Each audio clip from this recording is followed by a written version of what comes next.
guys. Are there any questions on the homework from yesterday? Question on the homework assignment from yesterday? Yep. Now, what we're continuing with today is these rational exponents. A to the m over n is equal to a to the 1 over m to the m, which is the same as the nth root of a to the m. So we can exchange and kind of rewrite them in ways that we can best simplify them. Or if we have a to the negative m over n, because again, if an exponent's negative, we can make that exponent positive from moving it from the numerator to the denominator, or denominator to the numerator, and do the exact same thing. And these are different ways that we can simplify these rational exponents. So using that there, the first one we have is 16 to the 3/2. Now again, our formula stated that a to the m over n is equal to a to the 1 over n to the m, which is really just equal to the nth root of a to the m. And in our case here, we can go from here to here, because our a in this case is 16. The number inside the index would be 2, because the number on the bottom of the fraction is 2. And our m in this case is 3.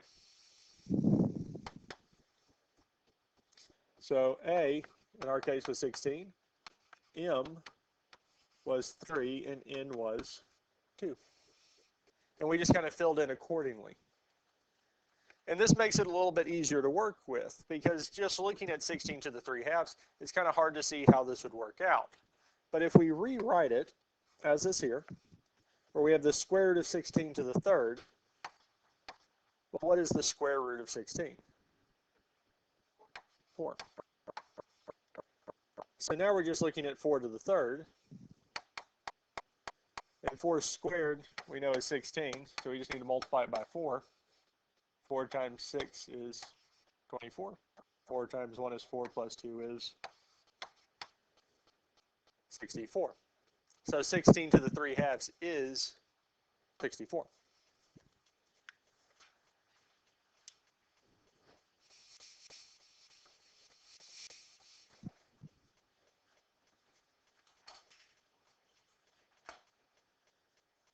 Now with b, we have a similar statement, because our original statement, a to the negative m over n, was the same as saying 1 over a to the m over n, which ended up giving us 1 of nth root of a to the m. In our case here, a is 32. M, the number on top is, of the fraction is 3, and n is 5. Which tells us we can rewrite this as 1 over the nth root of a to the m. Well, a in our case is 32. The n in our case is 5, and our m is 3.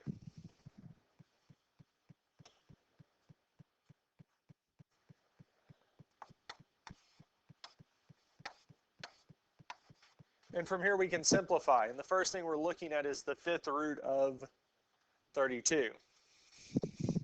Anybody have a guess at what the 5th root of 32 is going to be?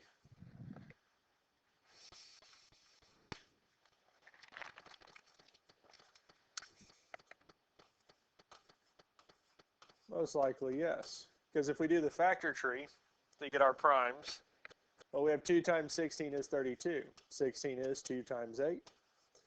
8 is 2 times 4, and 4 is 2 times 2. And how many 2's do we have? So the 5th root of 32 is indeed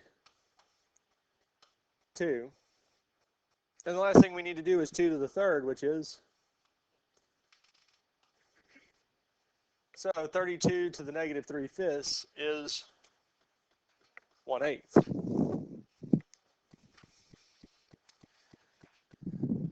Now we can look at the calculator. We can say 16 to the 3/2, 3 divided by 2. We get 64. This last one here, we had 32 to the negative 3/5. We get a decimal, but we know if we hit math and select fraction, it will convert it back to a fraction. Now these work nicely in the calculator because the radicals actually work out nicely. It works out to give us a nice number. And we could have done these in the calculator. Questions on these here? So 64 to the 4/3. So we could try this in a calculator first. 64 to the 4/3 is 256.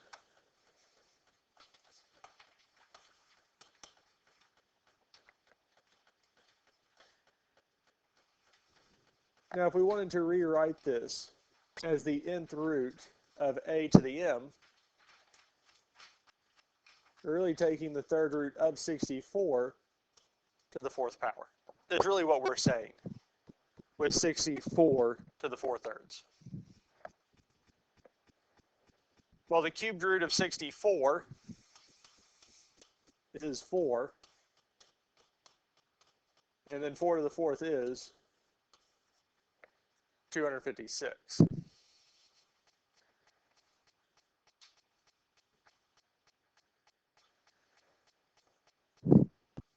Now we can look at 16 to the negative 5/4.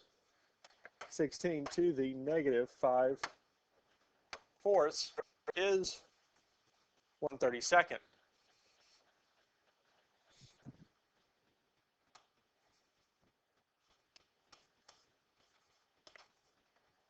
But with this one here, really what we're looking at is 1 over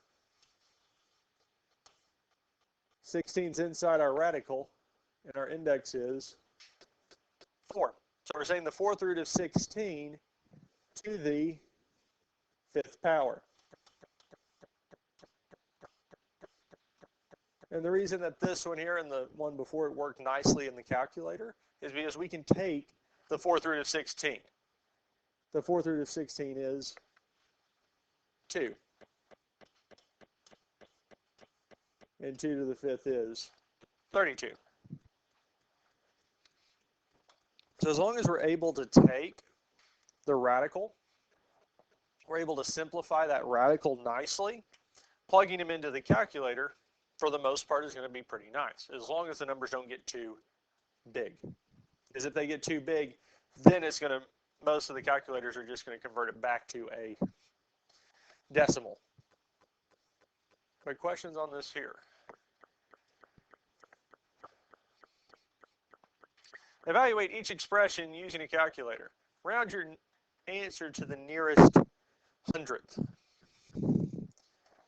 So 9 to the 1/5.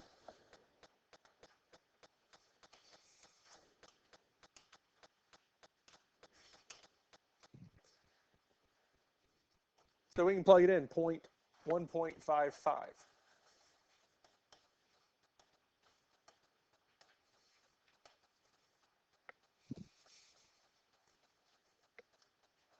Is our answer. 12 to the 3/8.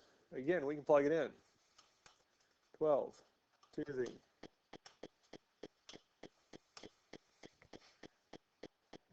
2.54.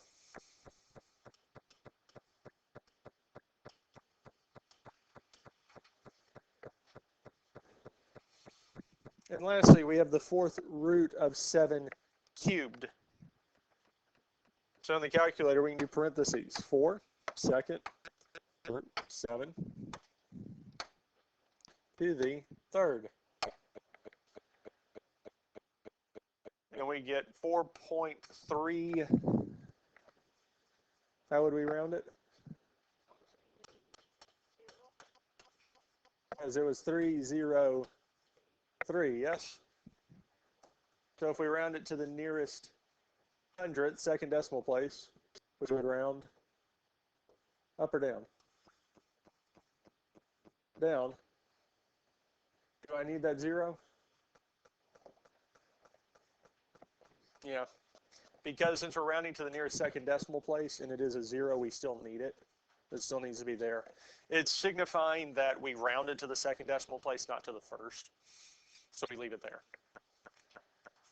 And especially if you ended up, if this was, say, a 9 and you rounded it up where it became a 0, we leave it there to signify we rounded to the decimal place after it.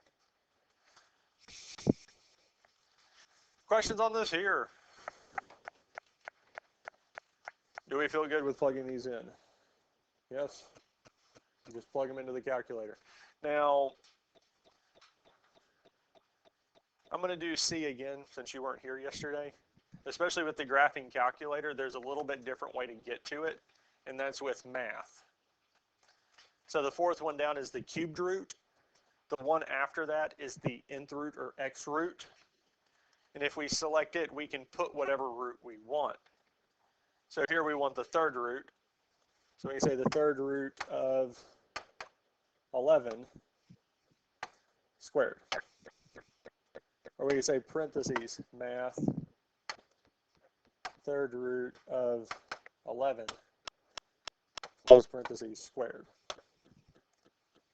And we get 4.95. So it's a little bit different way to type it in, but we still get to the same spot. Now, we could have also write this as 11 to the 2 thirds. Because they told us that a to the m over n is equal to the nth root of a to the m. Just because we can go this direction doesn't mean we can't go the other way back. Because sometimes, especially with these here in the graphing calculator, I will see that and do this here. Because sometimes it's easier to type it into the graphing calculator with a fractional exponent than it is to try to pull the radical up. And if you are using Desmos, the graphing utility, it does not really allow you to do radicals. There are ways to do it, but it's not easy to get to.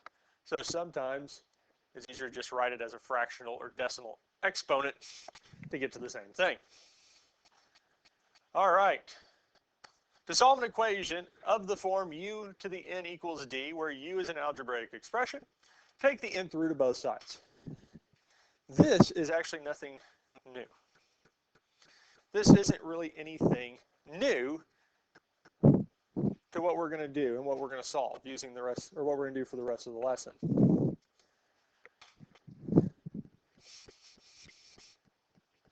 It's just an extension of what we've done before. It's something you've done before. We're just doing it in a different context because we've used the square root method. And y'all remember doing the square root method back when we were talking about quadratics, where if we don't have a middle term, we get the variable by itself and take the square root of both sides. The process with the square root method, everything holds true except we're not going to we could take the square root, but we don't have to. Because if we treated this like we did the square root method, the only term or variable that we had is the x to the fifth. So what I can do first is get it by itself. So we would divide both sides by 4 to get x to the fifth by itself. Now we need to take 128 and divide it by 4.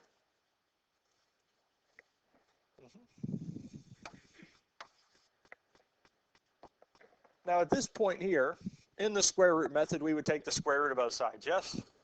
Will the square root of x to the fifth get that to simplify? No, so what would we need to do? Take the what? Because we would take the square root of both sides, we would take the the fifth root. Because the fifth root of x to the 5 would be x. Now we do need to take the fifth root of 32. So we can go 5 root 32, which is 2.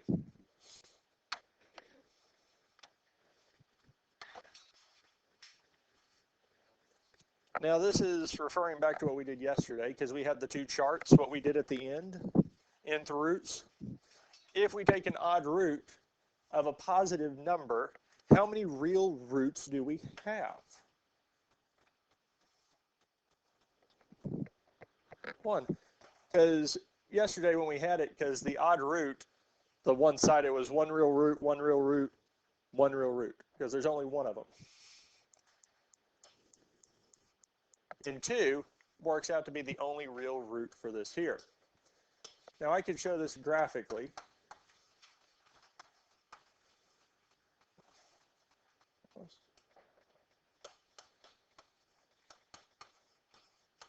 I'm going to write this here so you see it. You don't have to write this down. I'm just showing, so we got it equal to 0. I subtracted 128 from both sides.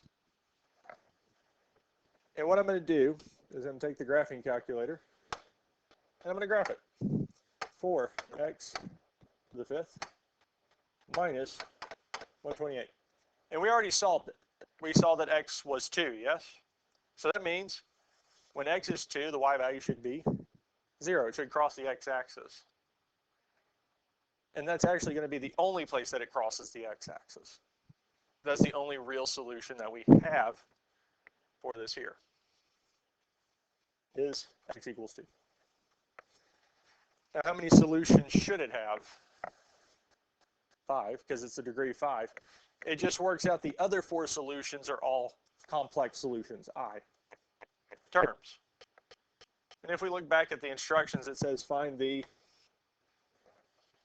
real solutions. It just wants the real solutions. It doesn't need, we're not looking for the complex.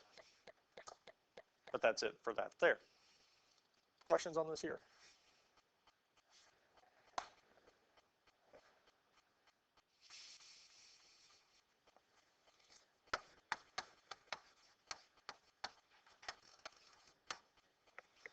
Now let's look at this one here. X minus 3 to the 4th equals 21. Now again, with the square root method, when we did the square root method, we had the one case where the variable was all we had. We didn't have any parentheses. We got the variable by itself. The other case we had is when we had a set of parentheses, and the only spot where the variable appeared was inside the parentheses. And for these here, we got the set of parentheses by themselves, and then we took the square root of both sides. But here, again, just like with the last one, taking the square root of x minus 3 to the 4th, will that get the exponent to simplify? So we need to take the 4th root. Because now, what we're saying, and I didn't write this out on the last one, is really we're saying we're having x minus 3 as a fractional exponent 4 over 4. Which this will cancel out, leaving us with x minus 3.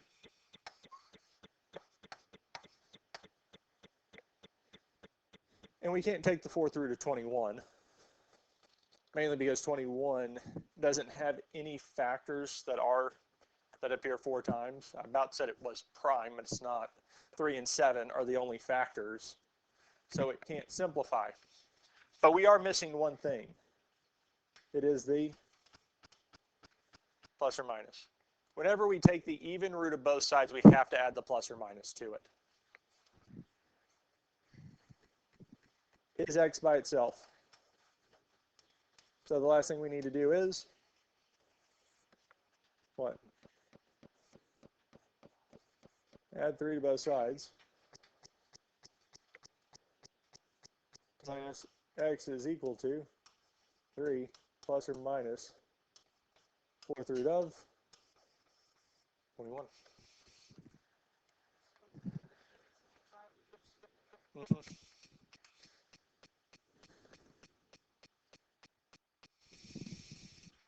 We can leave it as that there. And for the most part, we'll leave it like that unless the instructions specifically state to round your answer to the nearest tenth, nearest hundredth, 1 decimal place, 2 decimal places. Because if it just says find the solutions, those are the solutions.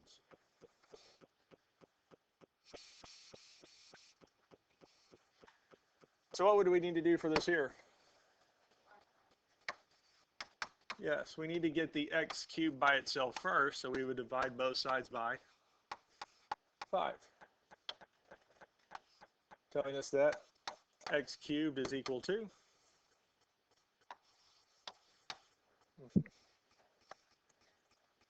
next we would need to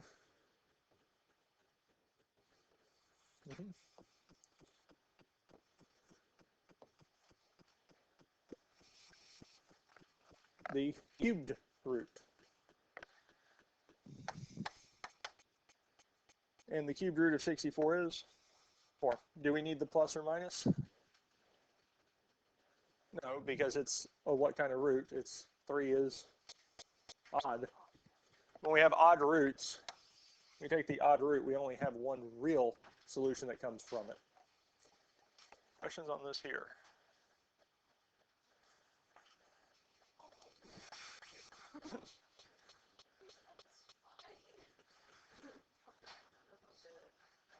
Are there any questions on any of these here? We'll look at this one here and then move on, because I feel like y'all have gotten the hang of how these work, yes?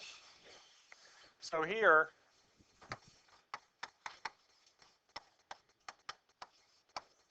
we have the set of parentheses already by itself, yes?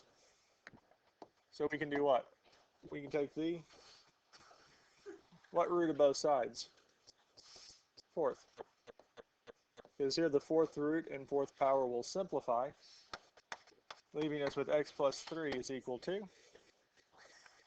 So the 4th root of 24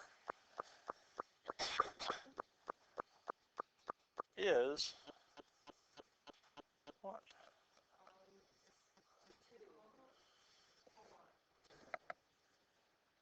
Well, 4 would be 256, I think. So we would have plus or minus. That'd be 81. So it's a decimal. Now, if we work this out and did the factor tree, 24 is 2 and 12. 12 is 2 and 6. 6 is 2 and 3. Do we have a number in there 4 times? So there is no 4th root of 24, and there's no way to simplify it. So we get this here. And then the last thing we need to do is minus 3.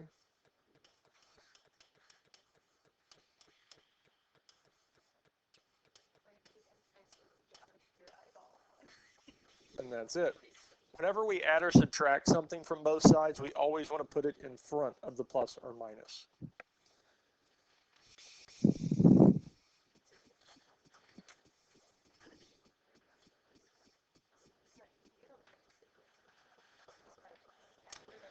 Questions on any of this here?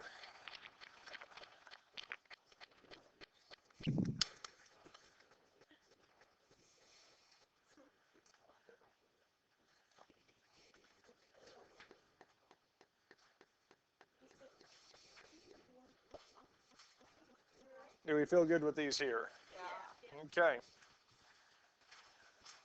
And that is it.